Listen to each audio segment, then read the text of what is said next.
we're gonna do the 90-90 with lift, okay?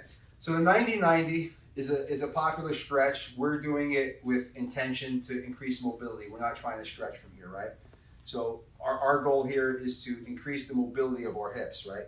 So the first thing I need to do is I need to make sure that my front leg is going straight out. I want my knee perfectly straight out in front of me. I don't want any angles on it, okay? Has to be straight, and my knee has to be at 90 degrees, okay? Tendency is for this foot to come in, okay? So you need to make sure you're going straight out and bent at 90 degrees.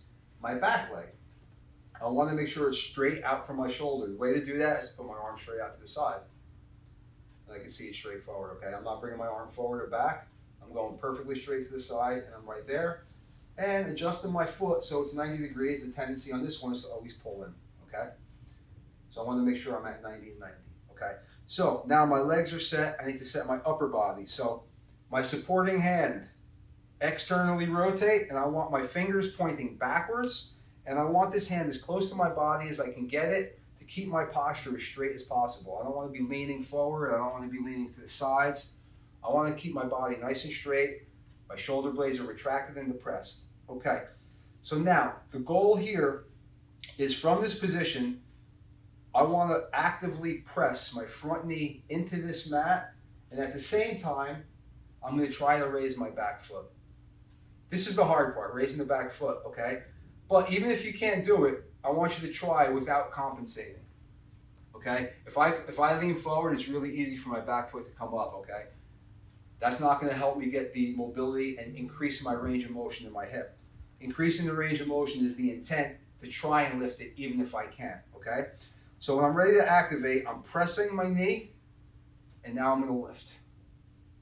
That foot is up, my knee is pressed in, my knee is pressed down, 3 to 5 seconds, and I'm going to relax. Now, when you do this at first, what's going to happen is right here in your hip, you're going to get like a little knot, and it's going to suck, and you're going to want to release it, okay? But if you do that, it's going to keep coming back, right? So when you do this, I'm pressing, I'm lifting. I'm going to give it my 3 to 5 seconds. I'm going to relax. I'm going to feel that knot, and I'm going to do my absolute best to ignore it. And if you ignore it, you will feel that knot slowly just go away, okay? And the more you do this, the less you'll get that, okay? So I'm pressing this knee, I'm lifting my back foot.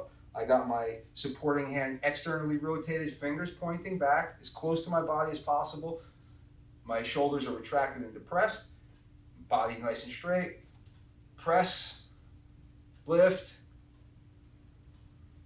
and relax, okay? From a different angle here, I'm gonna get set in my 90-90. Got my supporting hand. I'm checking my posture. I'm making sure I'm perfectly straight at 90, perfectly straight at 90. My posture is as high as I can get it. I got my externally rotated hand supporting me. Okay? Press, lift,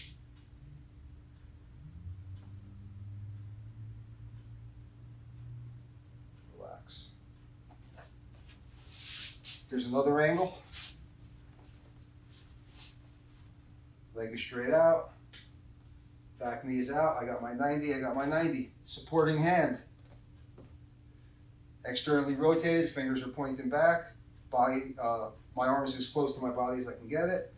I'm actively pressing, actively lifting.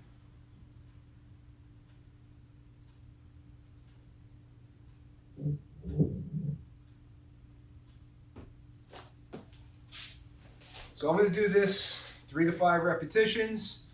I'm going to try and hold for 5 seconds on each one. And that's the 90-90 with lift.